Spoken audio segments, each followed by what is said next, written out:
Hi everyone, I'm Sundar Madakshira and I have my colleague Mericle with me, and thank you for joining us. Can you tell me a little bit about your role and the work that your team does in India? Yeah, I lead a team at Adobe called the Marketing and Customer Insights team.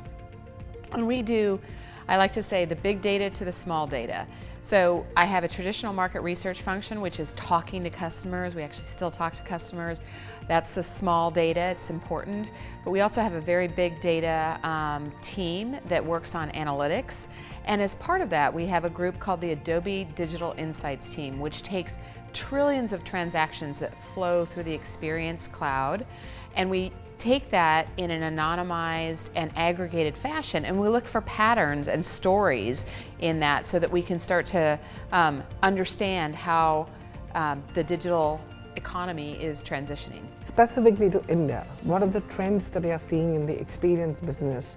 Well, India is a fascinating market. I mean, one, you start with the very government having a goal around a digital India, and that's a commitment that you don't see in many countries. That is usually driven from the private sector, and here it's a government goal, which is incredibly impressive. And then you have the makeup of the population itself, with so many young people who are just digital native. How do you see the Indian, the brands in the Indian market sort of compare with the brands in the United States? I think the Indian market jumped on technology much faster than the counterparts in the US, where I think there was a deep-seated belief, and it took a long time for the US brands to understand the power of digital.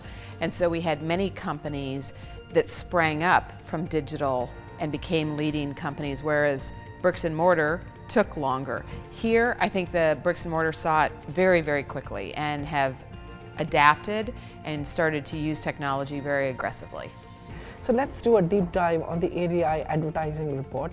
What are the key insights that you've seen for India? Well, there were a couple things that were really interesting. We know that personalization, as marketers, we know that personalization in our communication works.